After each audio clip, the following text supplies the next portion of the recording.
City India news Telugu, ఇది చీకటి వెలుగు. జై కాంగ్రెస్ వినపడుతుందా?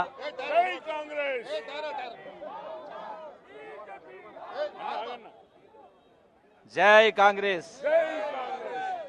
ఈనాటి కేంద్ర ప్రభుత్వం చేస్తున్నటువంటి ఘోరాతి ఘోరమైనటువంటి నేరాలు, భారతదేశ సంపదను కార్పొరేట్ సెక్టార్కు దోచిపెడుతున్నటువంటి సందర్భాన్ని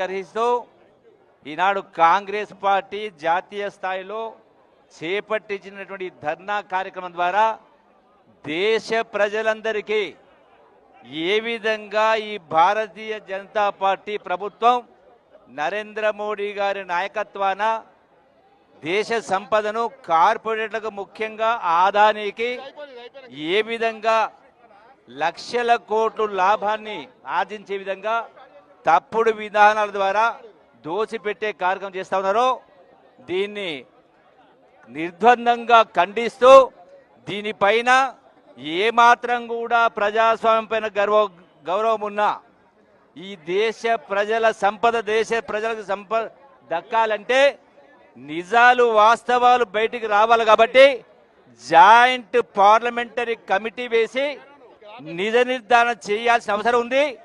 ఆ దోసుకున్న సొత్తు ఆదాని అయినా ఇంకొకరైనా ఆ దోసుకున్న సొత్తును తిరిగి భారతదేశ ప్రభుత్వానికి, భారత ప్రజలకు అప్పజెప్పాల్సిన అవసరం ఉంది. మనం చూసినాం, ప్రజాప్రతినిధులు అంటే దేశ ప్రజలకు రక్షణ ఉండాల, ఆస్తిపాత్ర రక్షణ ఉండాల, దేశ ప్రజల యొక్క ఆదాయాన్ని పెంచేటువంటి ఆలోచన చేయాలి, నిరుద్యోగాన్ని పారదోలే కార్యక్రమం చేయాలి. ఇట్లా కాకుండా మన కాంగ్రెస్ పార్టీని చూసి ఒకసారి నేర్చుకోవాలి ఈ పార్టీలు కానీ ప్రభుత్వాలు కానీ. జాతి విముక్తి కోసం, దేశం విముక్తి కోసం ఆనాటి మహనీయులు పోరాటం చేసి భారతదేశం ప్రపంచంలోనే అగ్రగామి ఉండాలని చెప్పని పోరాటాలు తెస్తే ఈనాడు 10 సంవత్సరాల నుంచి వెళ్తున్నటువంటి పార్టీ కులాల పేరు మీద, మతాల పేరు మీద రాజకీయాన్ని భ్రష్టు పట్టిస్తూ దేశాన్ని విడగొట్టే కార్యక్రమం చేస్తూ ఈనాడు రాహుల్ గాంధీ గారు ఏ విధంగానైతే కాశ్మీర్ టు కన్యాకుమారి వరకు పాదయాత్ర చేసి ఈ దేశ ప్రజలను ఐక్యత చేసి సంఘటిత శక్తిగా చేసి ప్రజాస్వామ్యాన్ని 4 పాదాల మీద ధర్మంగా నడపాలనే ఆలోచనతోటి పోరాటం చేస్తే కొద్ది ఓట్లతోటి, కొద్ది సీట్లతోటి పోయిన కారణంగా ఈనాడు మళ్ళీ ఇలా బీజేపీకి అధికారం వచ్చింది. ఈనాడు మనం అందరం కూడా కులాలకు, మతాలకు, పార్టీలకు అతీతంగా అన్ని వర్గాల ప్రజలు గళమెత్తి గొంతెత్తి నిలదీయాల్సిన అవసరం ఉంది. ఈ యొక్క బండారాన్ని మొత్తం కూడా, భారతీయ జనతా పార్టీ బండారం మొత్తం కూడా బట్టబయలు చేయాల్సిన అవసరం ఉంది. ప్రజలను ఐకమత్యం చేయాల్సిన అవసరం ఉంది, పోరాటం చేయాల్సిన అవసరం ఉంది.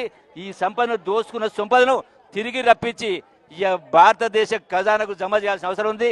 పేద ప్రజల యొక్క అభ్యున్నతికి ఖర్చు పెట్టాల్సిన అవసరం చెప్పని మరొకసారి విజ్ఞప్తి చేస్తూ ఈ కార్యక్రమాన్ని ఇచ్చేసినటువంటి నాయకులకు అందరికీ మరొకసారి మొదటి చెప్పాలని చివరి చెప్తున్న మా సహచర మంత్రులకు, శాసనసభ్యులకు, నాయకులకు, కార్యకర్తలకు, మీడియా మిత్రులందరికీ మీ అందరి హృదయపూర్వక నమస్కారం తెలియజేస్తూ దీన్ని దిగ్విజయం చేయాలని కోరుకుంటా ఉన్నా. Thank you very much.